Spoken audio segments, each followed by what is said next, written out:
ವಾದಿಧ್ವಾಂತರವಜೇ ವೈಷ್ಣವೇಂದೀವರೇಂದವೇ ಶ್ರೀರಾಘವೇಂದ್ರ ಗುರವೇ ನಮೋತ್ಯಂತ ದಯಾಲವೇ ಅನವದ್ಯಾತ್ಮಚಾರಿತ್ರ್ಯಂ ವಾದಿಖದ್ಯೋತಭಾಸ್ಕರಂ ವಿದ್ಯಾಮಾನ್ಯ ಗುರೂನ್ ವಂದೇ ವಿದ್ಯೋತಭಾಸ್ವರಂ ತಪಸ್ವಾಧ್ಯಾಯ ಶುಶ್ರೂಷಾ ಕೃಷ್ಣ ಪೂಜಾರತಂ ಮುನಿಂ ವಿಶ್ವೇಶಮಿಷ್ಟದಂ ವಂದೇ ಪರಿವ್ರಾಟ್ ಚಕ್ರವರ್ತಿನಂ.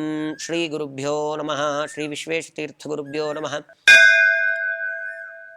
ರಾಮಚಂದ್ರ ದೇವರು ಸೀತಾದೇವಿಯ ಜೊತೆಗೆ ವಿರಾಜಮಾನರಾಗಿ ಕಾಡಲ್ಲಿ ಶೋಭಿಸ್ತಾ ಇದ್ರು.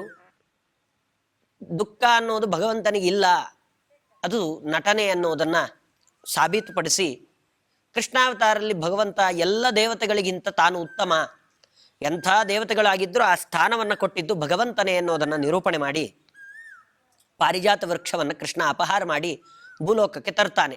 ಅವನದ್ದೇ ಸಂಪತ್ತು, ಅವನು ಅಪಹಾರ ಮಾಡಿ ತಂದ ಅಂತ ಹೇಳೋದ್ರಲ್ಲೂ ಅರ್ಥ ಇಲ್ಲ. ಅವನದ್ದನ್ನು ಅವನೇ ತಗೊಂಡು ಬಂದ. ಯಾರ್ದೋ ಮನೆಯಲ್ಲಿ ಒಂದು ಪದಾರ್ಥವನ್ನು ಬಿಟ್ಟಿರ್ತೇವೆ, ಅದನ್ನು ವಾಪಸ್ ನಾವು ತಗೊಂಡು ಬಂದ್ವಿ ಅಂತ ಆಗತ್ತೆ. ಹಾಗೆ ಅದು ಅವರದ್ದೇ ಆಗುತ್ತೆ ಹೊರತು ಕಳತನ ಮಾಡಿದ್ರು ಅಂತ ಯಾವ ಥರ ಕರೆಸ್ಕೊಳ್ಳೋದಿಲ್ವೋ, ಭಗವಂತ ತಾನೇ ಎಲ್ಲವನ್ನೂ ಕೊಟ್ಟದ್ದು ಅವನೇ, ಸೃಷ್ಟಿಕರ್ತನೇ ಅವನಾದ್ದರಿಂದ ಎಲ್ಲದರ ಒಡೆಯನೂ ತಾನೇ, ಅವನೇ ಅದನ್ನು ವಾಪಸ್ಸು ತಗೊಂಡು ಬಂದು ಭೂಮಿಯಲ್ಲಿ ಕೊಟ್ಟ. ಹೀಗೆ ಇಂದ್ರಾದಿ ದೇವತೆಗಳಿಗೆ ತನ್ನ ಮೇಲಿದ್ದ ಒಂದು ತಾತ್ಸಾರ ಭಾವನೆಯನ್ನು ನಿವಾರಣೆ ಮಾಡಿ ಮುಂದೆ ಭಗವಂತ ಬಹಳ ದೊಡ್ಡ ನಟನೆಯನ್ನು ಮಾಡಲಿಕ್ಕೆ ಹೊರಟಿದ್ದಾನೆ. ಹರಿತಾಮದೀಶ ನರದೇವ ಮಂಡಲಂ ದಶಕಂ ವಿಜಿತ್ಯ ಪರಭೀಷಣಂ ಮುಹು ಸ್ಫುರಿತಾಮಿಹ ಪ್ರಿಯತಮಾಂ ನಿಜಶ್ರಿಯಂ ಭಗವಾನುಪೈಕ್ಷತ ಹರಂತಮಪ್ರಿಯಂ. ಹರಿತಾಮದೀಶ ನರದೇವ ಮಂಡಲಂ. ಭಗವಂತ ಕಾಡಲ್ಲಿ ಸೀತಾದೇವಿಯ ಜೊತೆಗೆ ವಾಸ ಮಾಡ್ತಾ ಇದ್ದ. ಲಕ್ಷ್ಮಣ ಸಹಾಯಕನಾಗಿ ಎಡಬಿಡದೆ ರಾಮಚಂದ್ರ ದೇವರ ಸೇವೆಯನ್ನು ಮಾಡ್ತಾ ಇದ್ದ. ಸಾಕ್ಷಾತ್ ಮಹಾಲಕ್ಷ್ಮೀ ದೇವಿ, ಜಗತ್ತಿನ ತಂದೆ ತಾಯಿಗಳು ಲಕ್ಷ್ಮೀನಾರಾಯಣರು. ಮಧ್ಯದಲ್ಲಿ ರಾವಣ ಶೂರ್ಪಣಕ್ಕಿ ಬಹಳ ವರ್ಣನೆ ಮಾಡ್ತಾಳೆ ಸೀತಾದೇವಿಯನ್ನು. ಅವಳು ಯಾವಾಗ ತನ್ನ ಮೂಗು ಕತ್ತರಿಸಿ, ರಾಮಾಯಣದಲ್ಲಿ ಬಹಳ ವಿಸ್ತಾರವಾಗಿ ಹೇಳ್ತಾರೆ, ಸೂಕ್ಷ್ಮವಾಗಿ ಸ್ವಲ್ಪ ವಿಷಯಗಳನ್ನು ನೋಡೋದಾದರೆ, ಶೂರ್ಪಣಕ್ಕೆ ತಾನು ರಾವಣನ ಹತ್ರ ಹೋದಾಗ ತನಗೆ ಆದ ಅವಮಾನಗಳ ಘಟನೆಗಿಂತ ಸೀತಾದೇವಿಯನ್ನು ಬಹಳ ವರ್ಣಿಸ್ತಾಳೆ. ಯಾಕೆಂದರೆ ರಾವಣನಿಗೆ ರಾಮಚಂದ್ರ ದೇವರ ಮೇಲೆ ಪ್ರತೀಕಾರ ಹುಟ್ಟಬೇಕು, ಅವನ್ನೇನಾದರೂ ಮಾಡೋಣ ಅಂತ ಅನಿಸ್ಬೇಕು, ಸೀತೆಯ ಮೇಲೆ ಆಸೆ ಬರಬೇಕು, ಈ ಥರ ಪ್ರಚೋದಿಸ್ತಾಳೆ. ಪ್ರಚೋದನೆ ಎಲ್ಲದಕ್ಕೂ ಕಾರಣ ಆಗುತ್ತೆ. ಆ ವರ್ಣನೆಗಳು, ಸೀತಾದೇವಿ ಅಂಥ ಸೌಂದರ್ಯ,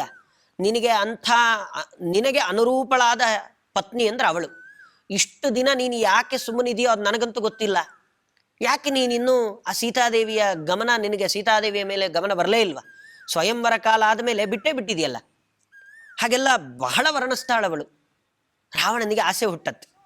ಯಾಕೆಂದರೆ ಮನಸ್ಸಿನ ತುಂಬ ಕಾಮಕ್ರೋಧಾದಿಗಳನ್ನೇ ತುಂಬಿಕೊಂಡಿದ್ದಾನೆ. ಹಾಗಾಗಿ ಜಗತ್ತಲ್ಲಿ ಇರ್ತಕ್ಕಂಥ ಅಮೂಲ್ಯವಾದ ವಸ್ತುಗಳೆಲ್ಲ ನನಗೇ ಬೇಕು ಅಂತ ಅವನದೊಂದು ಭಾವನೆ.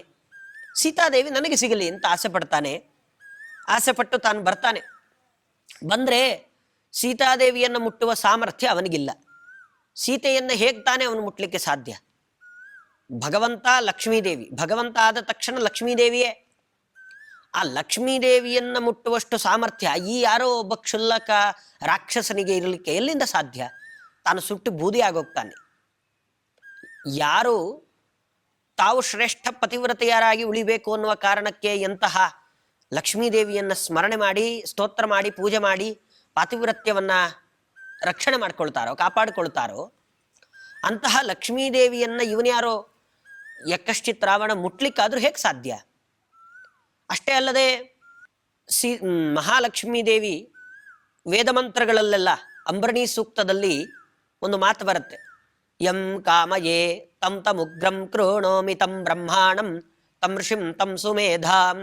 ನಾನು ನನ್ನ ಸಾಮರ್ಥ್ಯ ಎಂಥದ್ದು ಅಂದರೆ, ನಾನು ಯಾರನ್ನ ಬೇಕಾದರೂ ರುದ್ರದೇವರ ಪದವಿಗೆ ಕೂಡಿಸ್ಲಿಕ್ಕೆ ಸಾಮರ್ಥ್ಯ ನನ್ನ ಹತ್ರ ಇದೆ, ಬ್ರಹ್ಮದೇವರ ಪದವಿಗೆ ಬೇಕಾದರೂ ನಾನು ಕೂಡಿಸ್ಲಿಕ್ಕೆ ಸಾಮರ್ಥ್ಯ ನನ್ನ ಹತ್ರ ಇದೆ.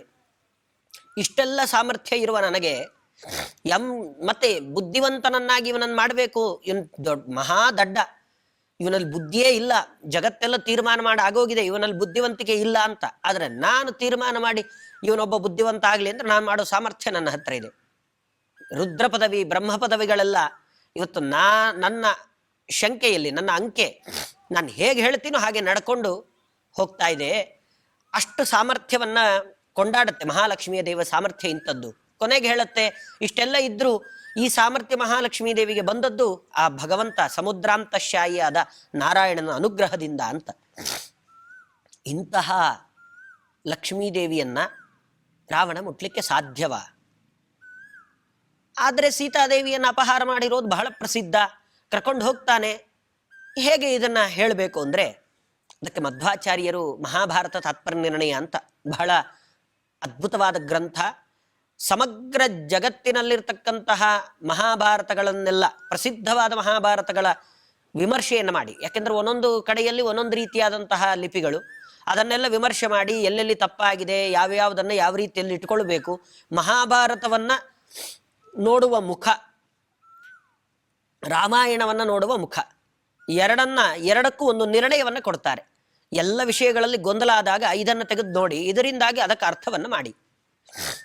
ವೇದವ್ಯಾಸ ದೇವರು ನಮಗೆ ಬಹಳ ಶುದ್ಧವಾಗಿಯೇ ಕೊಟ್ಟರು, ಆದರೆ ಅದನ್ನು ಮತ್ತೆ ಶುದ್ಧವಾಗಿ ಉಳಿಸಿಕೊಳ್ಳುವ ಪ್ರಯತ್ನ ನಮ್ಮ ಹತ್ರ ಆಗಲಿಲ್ಲ. ಅದನ್ನು ಬರ್ತಾ ಬರ್ತಾ ಅದರ ಲಿಪಿಗಳ ವ್ಯತ್ಯಾಸದಿಂದ, ಎಲ್ಲ ರೀತಿಯ ವ್ಯತ್ಯಾಸಗಳಿಂದಾಗಿ ಅದನ್ನು ನಾವಿವತ್ತು ಕಳ್ಕೊಳ್ಳುವ ಪರಿಸ್ಥಿತಿ ಬಂತು. ಆಗ ಮಧ್ವಾಚಾರ್ಯರು ಇದಮಿತ್ತಂ ಅಂತ ನಮಗದನ್ನು ತಿಳಿಸಿಕೊಟ್ಟಿದ್ದಾರೆ. ಅದರಲ್ಲಿ ಅವರು ಅದನ್ನು ನಿರೂಪಣೆ ಮಾಡ್ತಾರೆ. ಸೀತಾದೇವಿಯನ್ನು ಮುಟ್ಟುವ ಸಾಮರ್ಥ್ಯ ರಾವಣನಿಗಿಲ್ಲ. ಮಧ್ಯದಲ್ಲಿ ಒಂದು ಪ್ರಸಂಗ ನಡೆಯುತ್ತೆ, ವಾಲ್ಮೀಕಿ ರಾಮಾಯಣದಲ್ಲೂ ಇದರ ಬಗ್ಗೆ ಹೇಳ್ತಾರೆ. ಸೀತಾದೇವಿಯನ್ನ ರುದ್ರದೇವರು ಮತ್ತು ಪಾರ್ವತೀದೇವಿ ತಾವು ಕೈಲಾಸಕ್ಕೆ ಕರ್ಕೊಂಡು ಹೋಗಿ ಸೀತಾದೇವಿಯ ಸೇವೆಯನ್ನು ಮಾಡ್ಲಿಕ್ಕೆ ಪ್ರಾರಂಭ ಮಾಡ್ತಾರೆ. ಹಾಗಾದ್ರೆ ಈ ಜಾಗದಲ್ಲಿ ಯಾರಿದ್ರು ಅಂದ್ರೆ, ಅಲ್ಲಿ ಸೀತೆಯ ಆಕೃತಿ ಇತ್ತು. ಆಕೃತಿ ಅಂದ್ರೆ ಒಂದು ಸ್ಟ್ಯಾಚ್ಯೂ ಇತ್ತು. ಸ್ಟ್ಯಾಚ್ಯೂವಿಗೆ ಹಾಗಾದ್ರೆ ಜೀವ ಇತ್ತಲ್ಲ, ಮಾತಾಡ್ತಲ್ಲ, ಓಡಾಡುತ್ತೆ, ಎಲ್ಲ ಮಾಡುತ್ತೆ, ಅದು ಹೇಗೆ ಸಾಧ್ಯ ಆಯಿತು? ಆ ಸೀತಾಕೃತಿಯ ಒಳಗಡೆ ಇಂದ್ರ ತಾನು ಪ್ರವೇಶ ಮಾಡ್ತಾನೆ, ಅಗ್ನಿ ಪ್ರವೇಶ ಮಾಡ್ತಾನೆ. ಅಗ್ನಿ ಮಾತಾಡಿಸುವ ಕೆಲಸ ಇದನ್ನೆಲ್ಲ ಮಾಡ್ತಾನೆ. ಇಂದ್ರ ನಡೆದಾಡುವ ಎಲ್ಲ ಕ್ರಿಯೆಗಳನ್ನು ಆ ಒಂದು ಆಕೃತಿಯಲ್ಲಿ ತುಂಬುತ್ತಾರೆ. ನಾವು ಒಂದು ವಸ್ತು, ಆ ಪೊಪೆಟ್ ಶೋ ಇದಕ್ಕೆ ಬಹಳ ದೊಡ್ಡ ಒಳ್ಳೆಯ ಉದಾಹರಣೆ.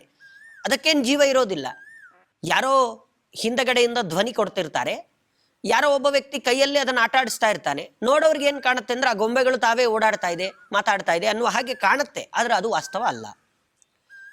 ಹೇಗೆ ಅಲ್ಲಿ ಇಷ್ಟು ಸುಲಭವಾಗಿ ನಮಗೆ ತಿಳ್ಕೊಳ್ಳಿಕ್ಕೆ ಸಾಧ್ಯ ಆಗತ್ತೋ? ಮಕ್ಕಳೆಲ್ಲ ನೋಡ್ತಿರ್ತಾರೆ ಯಾವುದೋ ಒಂದು ಕಾರ್ಟೂನ್ ಗೊಂಬೆಗಳೆಲ್ಲ, ಅದು ಮಾತಾಡ್ತಾ ಇದೆ ಅಂತ ಅನ್ಸತ್ತೆ, ಅದೇ ಓಡಾಡ್ತಾ ಇದೆ ಅಂತ ಅನ್ಸತ್ತೆ, ಆದರೆ ನಮಗೆ ಹಿನ್ನೆಲೆ ಗೊತ್ತಿದೆ ಏನಾಗಿದೆ. ಎಲ್ಲ ಇದನ್ನು ಸೆಟ್ ಮಾಡಿ ಮಾಡ್ತಿದ್ದಾರೆ ಬಿಟ್ರೆ, ನಿಜವಾಗ್ಲೂ ಒಂದು ಬೆಕ್ಕಾಗ್ಲಿ, ನಿಜವಾಗ್ಲೂ ಒಂದು ಇಲಿ ಆಗ್ಲಿ ಈ ರೀತಿಯಲ್ಲಿ ಮಾಡ್ಲಿಕ್ಕೆ ಎಲ್ಲಿಂದ ಸಾಧ್ಯವೇ ಇಲ್ಲ ಅನ್ನುವ ಜ್ಞಾನ ನಮಗಿದೆ. ಆ ರೀತಿಯಲ್ಲಿ ಇಲ್ಲಿ ಇಟ್ಕೊಳ್ಬೇಕು ಅಂತ. ರಾವಣ ತಾನೇ ಹೋಗಿ ಸೀತಾದೇವಿಯನ್ನು ಮುಟ್ಟುವಷ್ಟು ಸಾಮರ್ಥ್ಯ ಅವನಿಗಿಲ್ಲ. ಆಕೃತಿಯನ್ನು ಅಪಹಾರ ಮಾಡ್ಕೊಂಡು ಹೋಗ್ತಾನೆ. ಅದಕ್ಕೆ ಅವನು ಸಾಯಲಿಲ್ಲ, ಮುಟ್ಟಿದ ಕೂಡಲೇ ಅವನಿಗೆ ಯಾವುದೇ ತೊಂದರೆಗಳಾಗಲಿಲ್ಲ. ಯಾಕೆಂದ್ರೆ ಈ ಕಾರಣದಿಂದ ಆಗಲಿಲ್ಲ. ಹೀಗೆ ರಾವಣ ಸೀತಾಕೃತಿಯನ್ನು ಅಪಹಾರ ಮಾಡ್ಕೊಂಡು ಹೋದಾಗ ಎಲ್ಲ ರಾಜರುಗಳನ್ನು ಗೆದ್ದಿರುವ ಕೀರ್ತಿ ರಾವಣನಿಗಿದೆ. ಅಂಥ ಕೀರ್ತಿಯನ್ನು ಇಟ್ಕೊಂಡು ಸೀತಾಕೃತಿಯನ್ನು ಅಪಹಾರ ಮಾಡ್ಕೊಂಡು ಹೋಗ್ತಾನೆ. ಅಪಹಾರ ಮಾಡ್ಕೊಂಡು ಹೋಗಿ ಎಲ್ಲ ರಾಜರನ್ನು ಗೆದ್ದಿದ್ದೀನಿ, ಸೀತಾಕೃತಿಯನ್ನು ಅಪಹಾರ ಮಾಡಿದ್ದೀನಿ, ನನ್ನನ್ನು ಯಾರೇನು ಮಾಡ್ತಾರೆ ಅನ್ನುವ ಅಹಂಭಾವ. ಇಷ್ಟೆಲ್ಲ ಇದ್ರೂ ರಾಮಚಂದ್ರ ದೇವರು ಅವನನ್ನು ಉಪೇಕ್ಷಿಸ್ತಾರಂತೆ. ಭಗವಾನ್ ಉಪೇಕ್ಷತ ಹರಂತಂ ಅಪ್ರಿಯಂ, ಅಪ್ರಿಯನಾಗಿರುವ ಈ ರಾವಣನನ್ನ ಉಪೇಕ್ಷಿಸ್ತಾರೆ ರಾಮಚಂದ್ರ ದೇವರು. ಅವನು ಯಾವ ಲೆಕ್ಕವೂ ಅಲ್ಲ ರಾಮಚಂದ್ರ ದೇವರಿಗೆ. ಬಹಳ ತಲೆ ಕೆಡಿಸಿಕೊಂಡು ನನ್ನ ಹೆಂಡತಿಯನ್ನೇ ಅಪಹಾರ ಮಾಡಿಕೊಂಡು ಕರ್ಕೊಂಡು ಹೊರಟೋಗಿದ್ದಾನೆ, ಏನು ಮಾಡಬೇಕು ತೋಚ್ತಾ ಇಲ್ಲ. ಇದನ್ನೆಲ್ಲ ತೋರಿಸಿದ್ರಲ್ಲ ರಾಮದೇವರು ಮತ್ತೆ ಅಂದರೆ, ಹೌದು, ಒಬ್ಬ ವ್ಯಕ್ತಿ ತಾನು ಸಂಪತ್ತನ್ನು ತನ್ನ ಆಪ್ತರನ್ನ ಕಳ್ಕೊಂಡಾಗ ಯಾವ ರೀತಿಯಲ್ಲಿ ವರ್ತನೆ ಮಾಡ್ತಾರೆ ಅನ್ನೋದನ್ನು ತೋರಿಸಿಕೊಟ್ರು. ಈ ಥರ ವರ್ತನೆ ಮಾಡ್ತಾರೆ, ಇದು ಜನರಲ್ಲಿ ಸಾಮಾನ್ಯವಾಗಿ ನಾವು ಕಾಣುವ ಗುಣ, ಇವತ್ತಿಗೂ ಕಾಣ್ತೇವೆ. ಆಪ್ತರನ್ನು ಕಳ್ಕೊಂಡಾಗ ಮೈ ಮೇಲೆ ಎಚ್ಚರವೇ ಇರೋದಿಲ್ಲ, ಏನು ಮಾಡ್ತಿದ್ದಾರೆ ಅವರಿಗೆ ಗೊತ್ತಾಗೋದಿಲ್ಲ, ಬಹಳ ದುಃಖದಲ್ಲಿರ್ತಾರೆ, ತಿಂಗಳುಗಳ ಕಾಲ ದುಃಖದಲ್ಲಿರ್ತಾರೆ. ಇದನ್ನು ಭಗವಂತ ತೋರಿಸಿಕೊಟ್ಟ. ಹೀಗಿರ್ತಾರೆ ಜನ, ತಮ್ಮ ಆಪ್ತರನ್ನ, ತಮಗಿಷ್ಟವಾದ ವಸ್ತುವನ್ನು ಕಳ್ಕೊಂಡಾಗ ಈ ಥರದಲ್ಲಿ ಇರ್ತಾರೆ. ಆದರೆ ಪರಿಸ್ಥಿತಿಯನ್ನು ಎದುರಿಸೋದನ್ನು ಕಲಿಬೇಕು ಅನ್ನೋದನ್ನು ಭಗವಂತ ತೋರಿಸಿಕೊಟ್ಟ. ತಾನೆಲ್ಲೋ ಡಿಪ್ರೆಷನ್ಗೆ ಹೋಗಿ ನನ್ನ ಹೆಂಡತಿಯನ್ನೇ ಕಳ್ಕೊಂಡ್ಬಿಟ್ಟೆ, ಸರ್ವಸ್ವ ಹೊಟ್ಟೋಯ್ತು, ಕಾಡಿಗೆ ಬಂದಿದ್ದೀನಿ, ಇನ್ಯಾಕೆ ನಾನು ಬದುಕಬೇಕು, ಸಾಕು ನನ್ನ ಜೀವನವೇ ಬೇಡ ಅಂತ ತೀರ್ಮಾನವನ್ನು ಮಾಡಲಿಲ್ಲ. ಅಥವಾ ಇನ್ನೆಲ್ಲ ಕಳ್ಕೊಂಡಲ್ಲ, ಇನ್ನು ಮುಂದೆ ಹೋಗಿ ಯಾವ ರಾಕ್ಷಸರನ್ನು ಕೊಂದರೇನು ಬಿಟ್ರೇನು, ನನ್ನ ಸೀತೆಯೇ ಇಲ್ಲದಂತಾಯ್ತಲ್ಲ, ಎಲ್ಲ ಕಡೆ ಹುಡುಕಿದೆ ಎಲ್ಲೂ ಸಿಗಲಿಲ್ವಲ್ಲ, ಮತ್ತ್ಯಾಕೆ ನನ್ನ ಈ ಜೀವನ, ವಾಪಸ್ ಹೊರಟೋಗೋಣ, ಬಂದ ಪಾಪ ಬರಲಿ, ಬಂದ ಕೆಟ್ಟ ಹೆಸರು ಬರಲಿ, ಇಂಥ ತೀರ್ಮಾನ ಮಾಡಲಿಲ್ಲ. ವಂಶಕ್ಕೆ ಕಳಂಕ ಬರುವ ಕೆಲಸವನ್ನು ಭಗವಂತ ಮಾಡಲಿಲ್ಲ. ಅಥವಾ ನಿರುತ್ಸಾಹಿಯಾಗಿ ಇದ್ದ ಜಾಗದಲ್ಲೇ ಕೂತ್ಕೊಂಡ್ಬಿಡ್ಲಿಲ್ಲ. ಅದಾದ ಮೇಲೂ ಬಂದ ಕಷ್ಟಗಳನ್ನು ಭಗವಂತ ಎದುರಿಸ್ತಾನೆ, ಹುಡುಕುವ ಪ್ರಯತ್ನ ಮಾಡ್ತಾನೆ. ಒಂದೆರಡು ದಿನಗಳಲ್ಲ, ಎಷ್ಟೇ ವರ್ಷ ಆದರೂ ಪರವಾಗಿಲ್ಲ, ಹುಡುಕೆ ತೀರ್ತೀನಿ ಅಂತ ಮುಂದುವರಿತಾನೆ. ಇದು ರಾಮಚಂದ್ರ ದೇವರು ಒಬ್ಬ ಎಲ್ಲ ಕಳ್ಕೊಂಡಾಗಲೂ ಉತ್ಸಾಹವನ್ನ ಯಾವ ರೀತಿಯಾಗಿ ನಮ್ಮೊಳಗಡೆ ನಾವೇ ಪಡ್ಕೊಳ್ಬೇಕು ಅನ್ನೋದನ್ನ ತೋರಿಸಿಕೊಟ್ರು ರಾಮಚಂದ್ರ ದೇವರು. ಅವರು ಉಪೇಕ್ಷಿಸ್ತಾರೆ, ರಾವಣ ನನಗೊಬ್ಬ ಲೆಕ್ಕದ ವ್ಯಕ್ತಿಯಲ್ಲ, ನಾನು ಮುಂದುವರಿತೇನೆ, ನಾನು ಮಾಡಿ ಅದನ್ನು ಸಾಬೀತುಪಡಿಸಿ ತೋರಿಸ್ತೇನೆ, ರಾವಣನೇ ದೊಡ್ಡ ವ್ಯಕ್ತಿ ಅಲ್ಲ, ಅವನ ಹತ್ರ ಇವತ್ತು ಸಂಪತ್ತಿದೆ, ಸೈನ್ಯ ಇದೆ, ರಾಜ್ಯ ಇದೆ, ಸುಖವಾಗಿದ್ದಾನೆ, ಅವನು ಕಾಡಲ್ಲಿಲ್ಲ, ಎಲ್ಲ ಇದ್ರೂ ನಾನು ಕಾಡಲ್ಲಿರುವ ವ್ಯಕ್ತಿ, ನನ್ನ ಹತ್ರ ಸೈನ್ಯ ಇಲ್ಲ, ರಾಜ್ಯಭಾರ ಮಾಡ್ತಾ ಇಲ್ಲ, ನನ್ನ ಹತ್ರ ಏನು ಧನುಸ್ಸು ಬಾಣಗಳು ಬಿಟ್ಟರೆ ಮತ್ತೆ ನನ್ನ ಹತ್ರ ಏನಿಲ್ಲ, ಆದರೂ ನಾನು ಸಾಧಿಸಿ ತೋರಿಸ್ತೇನೆ, ಕುಗ್ಗಿ ಕೆಳಗಡೆ ಬೀಳುವ ವ್ಯಕ್ತಿತ್ವ ನನ್ನದಲ್ಲ ಅನ್ನೋದನ್ನ ರಾಮಚಂದ್ರ ದೇವರು ಸಮಗ್ರ ಮಾನವ ಕುಲಕ್ಕೆ ತೋರಿಸಿಕೊಟ್ರು. ಕೆಳಗಡೆ ಯಾಕೆ ಬೀಳ್ತೀರಾ, ಮೇಲೆ ಎದ್ದೇಳಿ, ಸಾಧ್ಯ ಇದೆ ಅನ್ನೋದನ್ನ ರಾಮಚಂದ್ರ ದೇವರು ತೋರಿಸಿಕೊಟ್ರು. ಕೃಷ್ಣ ಪರಮಾತ್ಮನು ಅದೇ ಕೆಲಸ ಮಾಡ್ತಾನೆ. ಇದೇ ಶ್ಲೋಕವನ್ನ ಕೃಷ್ಣ ಪರಮಾತ್ಮನ ವಿಷಯದಲ್ಲಿ ನೋಡಿದಾಗ, ಭಗವಾನ್ ಉಪೈಕ್ಷತ ಹರಂತಂ ಅಪ್ರಿಯಂ. ಅಪ್ರಿಯ ಯಾರು ಕೃಷ್ಣ ಪರಮಾತ್ಮನಿಗೆ ಅಂದರೆ ದುರ್ಯೋಧನ. ಅವನು ಇಂಥದ್ದೇ ದುಷ್ಟ. ಎಲ್ಲ ರಾಜರುಗಳನ್ನ ಪಾಂಡವರು ಗೆದ್ದು ತಮ್ಮ ಸಾಮರ್ಥ್ಯದಿಂದ ತಂದ ಅಷ್ಟೂ ಸಂಪತ್ತನ್ನ ಮೋಸ ಮಾಡಿ ಅವರ ಕೈಯಲ್ಲಿ ಜೂಜಾಡಿಸಿ ಅನ್ಯಾಯದಿಂದ ಗೆದ್ದು ಅಷ್ಟೂ ಸಂಪತ್ತನ್ನು ಪಡ್ಕೊಳ್ತಾನೆ. ಇಷ್ಟೆಲ್ಲ ಪಡ್ಕೊಂಡಾಗ ಎಲ್ಲ ಪಾಂಡವರು ಕುಗ್ಗು ಹೋಗಿ ಜೀವನವೇ ಬೇಡ ಅಂತ ಆತ್ಮಹತ್ಯೆ ಮಾಡ್ಕೊಳ್ಳಿಕ್ಕೆ ಯಾರು ಮುಂದಾಗಲಿಲ್ಲ. ಪರಮಾತ್ಮ ಅಂಥದ್ದಕ್ಕೆ ಅವಕಾಶವನ್ನು ಮಾಡಿಕೊಡ್ಲಿಲ್ಲ. ದುರ್ಯೋಧನನನ್ನ ನೀವೊಬ್ಬರು ಅವನ ಲೆಕ್ಕಕ್ಕೆ ಇಟ್ಕೊಳ್ಬೇಡಿ ಅಂತ ಕೃಷ್ಣ ಪರಮಾತ್ಮ. ಅವನು ರಾಜ್ಯಭಾರ ಮಾಡ್ತಾ ಎಷ್ಟು ಸಂತೋಷವಾಗಿ ಸೈನ್ಯ, ರಾಜ್ಯ, ಆಹಾರ, ದವಸ, ಧಾನ್ಯ ಎಲ್ಲ ಇಟ್ಕೊಂಡು ಎಷ್ಟು ಸಂತೋಷವಾಗಿದ್ದಾನೋ, ಅಷ್ಟೆಲ್ಲ ಸಂತೋಷವನ್ನ, ಅಷ್ಟೇ ಸುಖದ, ಅದನ್ನು ಮೀರಿದ ಸುಖವನ್ನ ಕಾಡಲ್ಲಿ ನಾನು ನಿಮಗೆ ಕೊಡ್ತೀನಿ ಅಂತ ಭಗವಂತ ಕೊಟ್ಟ. ಧರ್ಮರಾಜಾದಿಗಳಿಗೆ ಏನ್ ಮಾಡ್ತಾನೆ, ಅಕ್ಷಯ ಪಾತ್ರೆಯನ್ನು ಕೊಡ್ತಾನೆ ಭಗವಂತ. ಕೇಳಿದ್ದೆಲ್ಲವನ್ನ ಕೊಡುತ್ತೆ. ನೀವು ಯೋಚನೆ ಮಾಡುವ ಅವಶ್ಯಕತೆ ಇಲ್ಲ. ಒಬ್ಬ ಜೀವಿ ತಾನು ಏನಕ್ಕೆ ಬದುಕ್ತಾನೆ, ತನ್ನ ಜೀವನ ಏನಕ್ಕೆ ಮಾಡ್ತಿದ್ದಾನೆ ಅಂದರೆ, ಇವತ್ತೆಲ್ಲರೂ ಹೇಳೋದು ಇದನ್ನೇ. ವಾಸ್ತವಿಕವಾಗಿ ನಾವು ಯಾಕೆ ಜೀವನ ನಡೆಸಬೇಕು ಅನ್ನೋದು ಒಂದು ಕಡೆಗೆ, ಅಧ್ಯಾತ್ಮದ ದೃಷ್ಟಿಯಲ್ಲಿ ಭಗವಂತ ಈ ಶರೀರ ಕೊಟ್ಟಿದ್ದಾನೆ, ಅವನ ಸೇವೆಗೆ, ಅವನ ಸಂತೋಷಕ್ಕೆ ಜೀವಿಸ್ತಾ ಇದ್ದೀವಿ ಅಂತ ಹೇಳೋರು 1% ಜನಗಳು ಸಿಗೋದು ಕಷ್ಟ. ಯಾಕೆ? ಸಂಪಾದನೆ ಮಾಡಬೇಕು, ಹೊಟ್ಟೆ ತುಂಬ ತಿನ್ನಬೇಕು, ಸುಖವಾಗಿ ಜೀವನ ನಡೆಸಬೇಕು. ಇಷ್ಟಕ್ಕೋಸ್ಕರವೇ ನಾವು ಸಂಪಾದನೆ ಮಾಡೋದೇನಕ್ಕೆ? ನಾವು ಚೆನ್ನಾಗಿರೋಣ, ನಮ್ಮ ಮನೆಯವರನ್ನೆಲ್ಲ ಚೆನ್ನಾಗಿ ನೋಡ್ಕೊಳ್ಳೋಣ, ಹೊತ್ತಿಗೆ ಸರಿಯಾಗಿ ಊಟ ಆದರೆ ಸಾಕು. ಇಷ್ಟಕ್ಕೋಸ್ಕರ ಜೀವನ ನಡೆಸ್ತಾ ಇದ್ದೀವಿ. ಅಷ್ಟು ಜೀವನ ಅನ್ನೋದಾದ್ರೆ, ಅದೇ ಸುಖ ಅನ್ನೋದಾದ್ರೆ, ಭಗವಂತ ಪಾಂಡವರಿಗೆ ಅಕ್ಷಯ ಪಾತ್ರೆಯನ್ನೇ ಕೊಟ್ಟ. ಬೇಕಾದ್ದನ್ನು ತಿನ್ನಿ, ಕೇಳಿದ್ದನ್ನು ಕೊಡುತ್ತೆ. ನೀವು ಕೂತ್ಕೊಂಡು ಅಡಿಗೆ ಮಾಡಬೇಕು ಅಂತಲೂ ಇಲ್ಲ ಅದರಲ್ಲಿ. ನೀವು ಕೇಳಿದ್ರೆ ಅದು ಹಾಗೆ ಕೊಡುತ್ತೆ. ದುರ್ಯೋಧನನಿಗೆ ಇಂಥ ಸುಖ ಇಲ್ಲ. ರಾಜ್ಯ ಇದೆ, ಎಲ್ಲ ಇದೆ ಅವನಿಗೆ, ಆದರೆ ಒಂದು ದಿನ ನೆಮ್ಮದಿ ಇಲ್ಲ. ಯಾಕೆಂದ್ರೆ ಧರ್ಮರಾಜ, ಪಾಂಡವರೆಲ್ಲ ಕಾಡಲ್ಲಿ ಸುಖವಾಗಿದ್ದಾರಲ್ಲ ಅನ್ನೋ ಆಲೋಚನೆಯಲ್ಲೇ ಕಾಲ ಕಳೀತಾನವನು. ಅಯ್ಯೋ, ಅವ್ರು ಸುಖವಾಗಿದ್ದಾರೆ ಅಂತಲೇ ಇವನು ಬದುಕ್ತಾನೆ. ಹೀಗೆ ಭಗವಂತ ದುರ್ಯೋಧನನನ್ನ ಉಪೇಕ್ಷಿಸ್ತಾನೆ. ರಾಮಚಂದ್ರ ದೇವರು ಹಾಗೇನೆ. ರಾವಣ ಅಪಹರಿಸಿಕೊಂಡು ಹೋದ್ರೂ ಕ್ಷಣ ಕ್ಷಣಕ್ಕೂ ಅವನಿಗೆ ದುಃಖವೇ. ಸೀತಾದೇವಿ ಒಪ್ಕೊಳ್ಳೋದಿಲ್ಲ. ಒಪ್ಪಿಕೊಳ್ಳದೆ ಬಲಾತ್ಕಾರ ಮಾಡುವ ಪರಿಸ್ಥಿತಿಯಲ್ಲಿ ರಾವಣ ಇಲ್ಲ. ಅವನಿಗೆ ಒಂದು ಶಾಪ ಇರುತ್ತೆ, ಪತಿವ್ರತೆಯರನ್ನ ಬಲಾತ್ಕಾರ ಮಾಡ್ಲಿಕ್ಕೆ ಹೋದರೆ ಸಾಹಿತ್ಯ ನೀನು ಅಂತ. ಬಲಾತ್ಕಾರ ಮಾಡುವ ಹಾಗಿಲ್ಲ. ಸೀತಾದೇವಿ ಒಪ್ಕೊಳ್ತಾ ಇಲ್ಲ. ಹೋಗಲಿ, ರಾಮಚಂದ್ರ ದೇವರಾದರೂ ವಿಪರೀತ ದುಃಖದಲ್ಲಿದ್ದಾರೆ ಅಂದ್ರೆ ಹಾಗೂ ಇಲ್ಲ. ಅವರು ಮತ್ತೆ ಚೈತನ್ಯದಿಂದಾಗಿ ನನ್ನ ಮೇಲೆ ಯುದ್ಧಕ್ಕೆ ಬರ್ತಿದ್ದಾರೆ. ಏನಪ್ಪ ನನ್ನ ಪರಿಸ್ಥಿತಿ ಅಂತ ರಾವಣ ಬೆಳಗಾಗೆದ್ದರೆ ಸೀತಾದೇವಿಯ ಮುಂದೆ ಹೋಗಿ ನಿಲ್ತಾನೆ. ಅವ್ರು ಒಪ್ಕೊಳ್ಳೋದಿಲ್ಲ. ದುಃಖದಲ್ಲಿ ವಾಪಸ್ ಹೋಗ್ತಾನೆ. ಅಯ್ಯೋ, ಒಪ್ಕೊಳ್ತಾ ಇಲ್ವಲ್ಲ ಅನ್ನುವ ದುಃಖ ಪ್ರತಿ ಹಗಲು ರಾತ್ರಿ ಅವನನ್ನು ಕೊಲ್ತಾ ಇದೆ. ಇಲ್ಲಿ ಪಾಂಡವರ ಎಲ್ಲಾ ಸಂಪತ್ತನ್ನು ಅಪಹಾರ ಮಾಡಿರುವ ದುರ್ಯೋಧನ ನೆಮ್ಮದಿಯಾಗಿದ್ದಾನ, ಅವನಿಗೂ ನೆಮ್ಮದಿ ಇಲ್ಲ. ಅಯ್ಯೋ, ಅಕ್ಷಯ ಪಾತ್ರೆ ಸಿಕ್ಕಿದೆ, ಪಾಂಡವರು ಸುಖವಾಗಿ, ಅವರು ಕಾಡಲ್ಲಿ ಸುಖವಾಗಿದ್ದಾರೆ, ನಾನು ಇಲ್ಲಿದ್ರೂ ಇಷ್ಟೆಲ್ಲ ತಲೆ ಕೆಡಿಸ್ಕೊಳ್ತಾ ಇದ್ದೀನಿ, ಅವರು ಕಾಡಲ್ಲಿ ಎಷ್ಟು ಆರಾಮಾಗಿದ್ದಾರೆ ಅಂತ ಅವನು ದುಃಖ ಪಡ್ತಾ ಇದ್ದಾನೆ. ಹೀಗೆ ಭಗವಂತ ತನಗೆ ಅಪ್ರಿಯರಾದವರನ್ನ ಉಪೇಕ್ಷಿಸಿಬಿಟ್ಟ, ಸಮಾಜಕ್ಕೆ ತೋರಿಸಿಕೊಟ್ಟ.